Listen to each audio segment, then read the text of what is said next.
студиото со вас, Валентин Николовски. Почитувани гледачи, добро вечер. Вечерен преглед на најважните вести и теми на денот. Тешка битка на пожарникарите со огнената стихија и денеска. Вчера букнаа дури 31 пожар на отворено, денеска се 20-тина.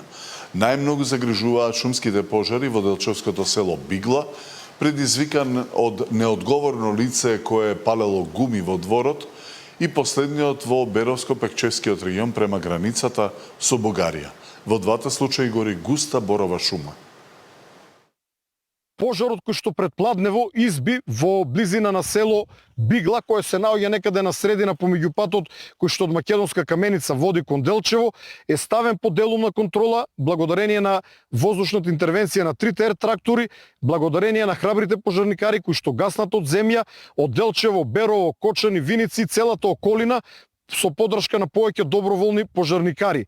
Поради тоа што предмалку ми јавија дека избувнал силен шумски пожар во борова шума блиску границата со Бугарија на територијата на општина Пехчево, градоначалникот Китановски веќе е кон местото на пожарот, поради тоа ги пренасочи ер-тракторите кои што предмалку полетаа кон овој нов шумски пожар во борова шума. Ќе се обидеме да му зададеме почетен удар пред да се развие во тежок пожар, затоа што боровата шума тешко се гаси. Се уште активен и пожарот на територијата на општина Студеничани, на планината Китка, кој што ноќва го загрожуваше селото Палиград.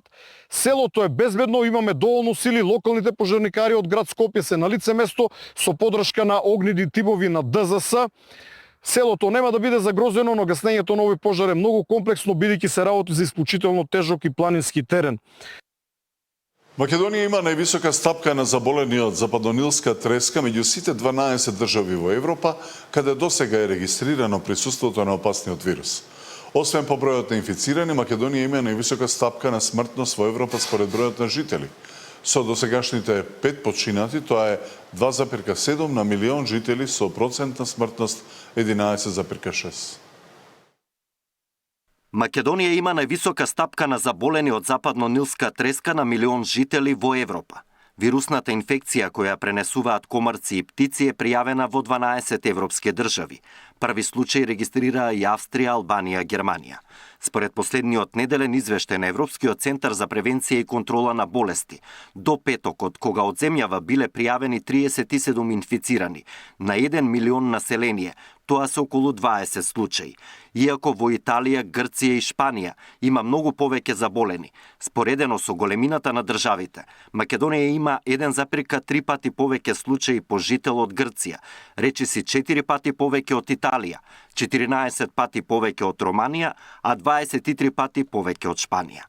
Во меѓувреме, бројот на заболени во земјава се искачи на 43 лица. Освен инфицирани, Македонија има и највисока стапка на смртност во Европа. Со досегашните 5 починати, тоа е 2,7 на милион жители, со процент на смртност 11,6. Од инфективната клиника вела дека сите починати имале и други претходни заболувања, а возраста била дополнителен ризик фактор за неповолен исход во лекувањето. Од опозицијската СДСМ и денеска ја обвинија власта за лошо справување со епидемијата на западнонилска треска. Социјалдемократскиот сојуз на Македонија бара повторно формирање национален оперативен штаб со јасна одговорност, национална ГИЕС карта на епидемијата и ризикот, интензивен надзор, тестирање на комарци за западно-нилски вирус. Доста беа импровизации. Се работи за здравието на луѓето. Се работи за нас, граѓаните. Властите во петокот изјавија дека биле мапирани 34 ризични точки во Скопскиот регион на кои ќе се врши теренско прскање против комарци за да се спречи ширење на заразната болест. Александар Динев, Сител телевизија. Пресметките за септемвриската пензија, која ќе се исплати на 1 октомври, се уште траат, но известно е дека зголемувањето ќе биде околу 3%.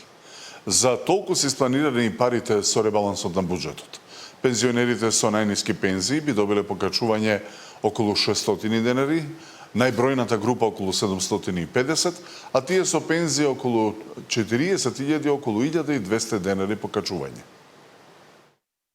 Сметките на над 350.000 пензионери следниот месец ќе бидат зголемени за околу 3%. Точните пресметки во моментов ги прави ПИОМ и според првиот човек на институцијата ќе се знаат до крајот на следната недела.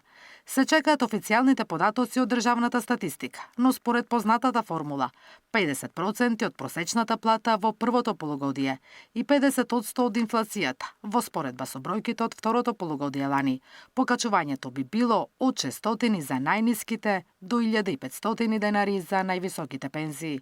Најголем број пензионери земаат од 20 до 24.000 денари. Зголемувањето кај нив ќе биде до 750 денари. Најниските пензии ќе бидат повисоки за 600, а до 1200 денари на возрастните чии месечни примања се движат од 30 до нешто под 47.000 денари.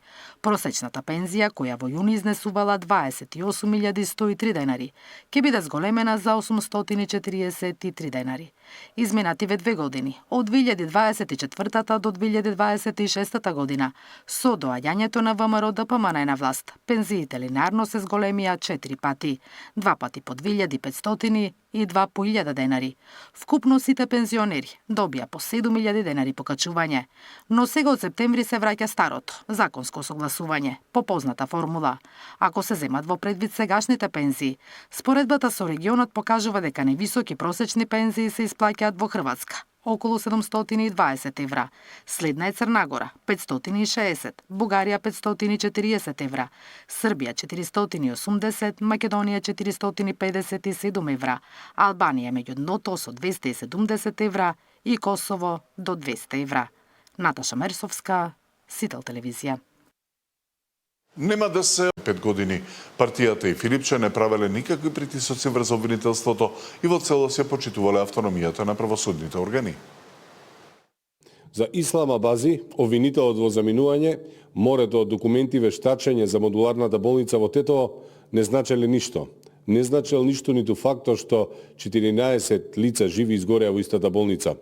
Казни добија само поранешните директори на клиничката болница во Тетово, Флорин Бесими и Арта Нетеми, и тоа условни затворски казни, а казнета беше и болницата како правно лице со парична казна. Но за мозокот на операцијата модуларни болници Венко Филипче, обвинителството, замислете, вели, не бил виновен. И ова по 5 години го кажува обвинителот, кој цел мандат им служи само на Социјалдемократскиот сојуз и ДУИ.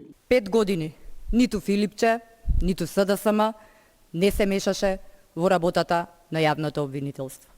Не вршеше притисок, не ја коментираше постапката, не бараше заштита. Затоа што институциите мора да работат независно и без притисок.